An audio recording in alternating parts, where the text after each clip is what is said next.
Now, unsay importance ani? Kung mag-expand ka, let's say for example, for example expand mo ni nga binomial. A plus B to the power of 5.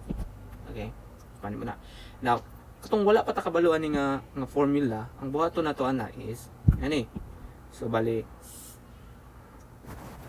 mag butang ka dira og number gikan dito sa Pascal triangle sa ika-row 5, tapos a to the 5th, b to the power of 0, plus number na po dira gikan dito sa Pascal's triangle, tapos a to the 4th, b to the power of 1, and so on, right? Ano na? Unsay mo ipamutang dira sa blank? Okay. So refer ka dito sa Pascal's triangle karon. So sa 5th row, so 1 5 10 10 5 1. So mo na siyang pamutang nimo dira. However, nanatay formula. So kabalo man ta kung unsa ang kaning 1 mo man ang supposed to be atong ibutang dire, right? So 1 dapat ibutang nato dira. Pero sa nang 1 mo man siyang ika-0 nga element sa 5th row.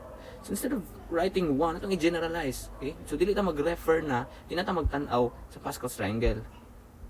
Instead nabut nga nato nag 1 diretso. But nga nato na dihag n combination 0 or no 5 combination 0, meaning ang ika-0 nga element sa 5th row. Sunod 5 combination 1. Sunod 5 combination 2, a to the power of 3 b squared. Sunod 5 combination 3, a to the power of 4 b to the power of 1. And finally 5 0 to a squared b to the power of 3.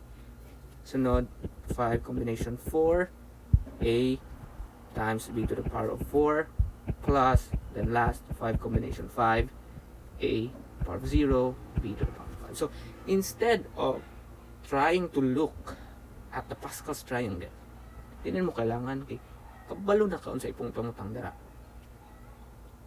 Kani mo man siya ang first siyang 0 ika-0 nga element sa 5th row. Diri mo nang first element sa 5th row, second element sa 5th row, third. So mura kag nagtan-aw sa Pascal's triangle, except that wala kay ginatan-aw nga Pascal's triangle. Okay? So it's just really using this formula right here to be able to, put some numbers sa coefficients. Now, the best thing about this method, what we just did, is that pwede nato ni magamit sa bisag unsa nga exponent. Right? Kung nakay, let's say, a plus b to the power of n, or n could be any positive integer, ma-expand nimo na siya without having to look at the actual Pascal's triangle, because kabalo naman ka unsa ang number nga imong pangitaon. Okay, for example, so pag expand na to ani, mahimo man ni siya, so kay number dira ibutang, so number tapos diri a to the power of n mo man siyang exponent, whatever that number is, tapos diri b to the power of 0, right? Tapos diri na kay number na pod, a to the power of n minus 1, okay, tapos b to the power of 1. Pagamay man ang exponent sa a, pagamay ang exponent sa b padako, plus antod maabot ka sa last. Okay, so naka number na po diha, tapos diri a to the power of 0, b to the power of n. So mao na siya ang iyang binomial expansion. So sa pamutang diha sa blank. Okay, so kung nakaunsa ang 0, ika-0 nga element sa nth row, kay kaning n diri mo man ni nag-signify man ni siya sa unsa nga row sa Pascal's triangle imong tanawon. Okay, so ika-n nga row, unsa ang ika-0 nga element? So unsa ang ika-0 nga element sa nth row? N combination 0, right? Sunod, n combination 1, ang first element sa nth row, and so on, hantod maabot ka sa ika-n nga element sa nth row. And that's it. Expand na nimo imong binomial without having to look at the Pascal's triangle. Now, na ay neat way sa pagsulat ani, kay sum man ni siya, gi-add nimo ang mga values. So gamitan natin ng summation, okay? So mahimo ni siya karong a plus b to the power of n equals, so isam na to, okay? So sum of n combination k, a to the power of n minus k, b to the power of k, k from 0 to n. Okay? So, instead na yung ani mong pagsulat, pwede naman siya i-condense naman siya by writing it in summation form.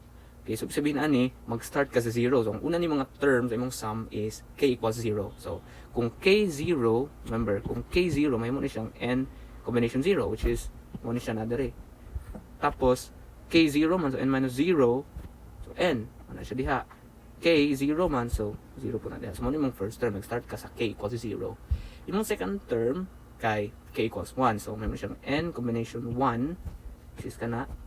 Tapos, a, n minus 1. So, muna siya.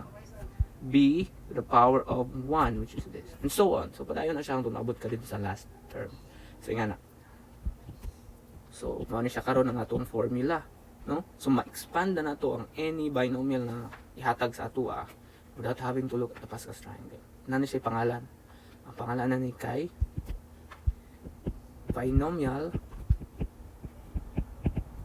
Theorem. Okay? So, muna siya ang Binomial Theorem. I-discuss natin yung Binomial Theorem, hatag example ani sa next video. Okay? Thank you.